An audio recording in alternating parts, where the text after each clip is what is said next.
Recently, the biometric information on the national identification system in Jamaica is alleged by the mid-2023 legislation to be secure, that it will not be shared with any foreign government.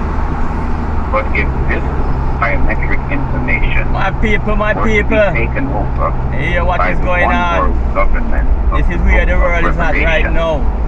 it will One easily world be government. transferred to a new database, as well as the biometric information from people of every other country. Jamaica is not doing this electronic or digital ID by itself. The United Nations and international financial institutions have been pushing for a worldwide This is electronic what ID, Revelation is talking which about. they thought would The have man been who accept the mark reality in in them 2020. forward, in them right hand. Consider this possibility. God I go If the destroy. banks were to require the national So identification I go on over card the foreign to do country. deposits or withdrawals from them, God I go turn then up if the you do fire. not have the card, you will not be able Look to how we can't access take your the money. heat. If the Look supermarket how we were to can't take the require heat. a God I national will turn up the fire. identification card, Mighty you will God. not be able to buy groceries without it. If clothing stores were to require a national identification card, you will not be able to buy clothes if you don't have the card. If shoe stores require the national identification card, you will not be able to buy shoes if you don't have the card. And so the absence of that ID will cause people to be deprived of certain benefits of doing business, buying or selling. So I advise the government of Jamaica to consider seriously abandoning this project, for it is leading Jamaica in the wrong direction. And if the direction is continued, it would make the government of Jamaica a partner in the one world government prophesied in the book of Revelation, and would bring the wrath of God upon themselves. For example, Revelation chapter 14 and verses 9 to 11 read, "And the third angel followed them, saying with a loud voice, If any man worship the beast and his image, and receive his mark in his forehead or in his hand, the same shall drink of the wine of the wrath of God, which is poured out without measure into the cup of his indignation, and he shall be tormented with fire and brimstone in the presence of the holy angels and in the presence of the Lamb. Mighty God. And the smoke of their torment ascendeth up Judgment. forever and ever, and they have no rest day nor night, who worship the beast and his image, and whosoever receiveth the mark of his name." Back to you, Minister Shuttleworth. Thank you so much, Reverend Buckland.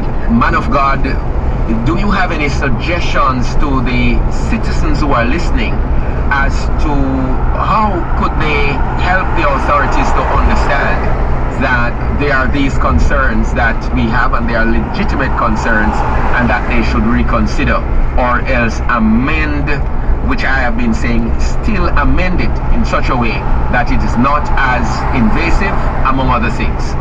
The government has provided a means by which people could suggest certain changes in the legislation. So what I suggest now is that you could go to the local newspaper, or if you're listening from overseas, your newspaper in your country, and if there is an online application in which you can type in a letter to the editor, that you can share briefly with the public the dangers of this legislation, and advise the government not to continue with it. I have done that myself, since I could not do it on the government online platform. And also, if church leaders can educate their members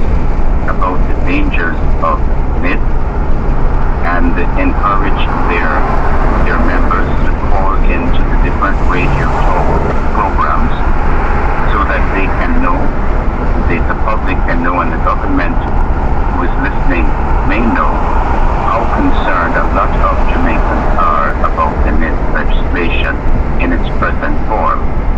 So I think that these would help letters to the editor and educating members to contact the different radio talk shows and to share their views with the public. I know that the government keeps on listening to talk shows to feel the heartbeat of the nation because they're dependent on the citizens for being re-elected. So they're concerned about what the public is saying. So I think that this might help the government to even consider changing certain things in this legislation. Minister Shuttleworth, I appreciate you having me on your interview program. I just want to remind the listeners of the 4 concerns that I have. Number 1, it appears to be voluntary, but it may actually work out to be compulsory. Number 2, the national identification number will be the same as the taxpayer registration number. And my question is why?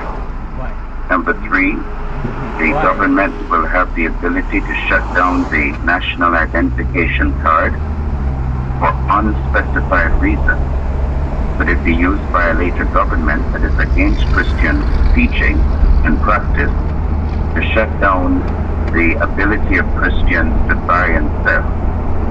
And number 4, the NID is part of an international ID system, which I believe, based on the prophecies in the book of Revelation, is leading to the mark of the beast or to the number of his name. So I advise the government to abandon this project, and I advise Jamaica to have the fear of God and to turn away from evil.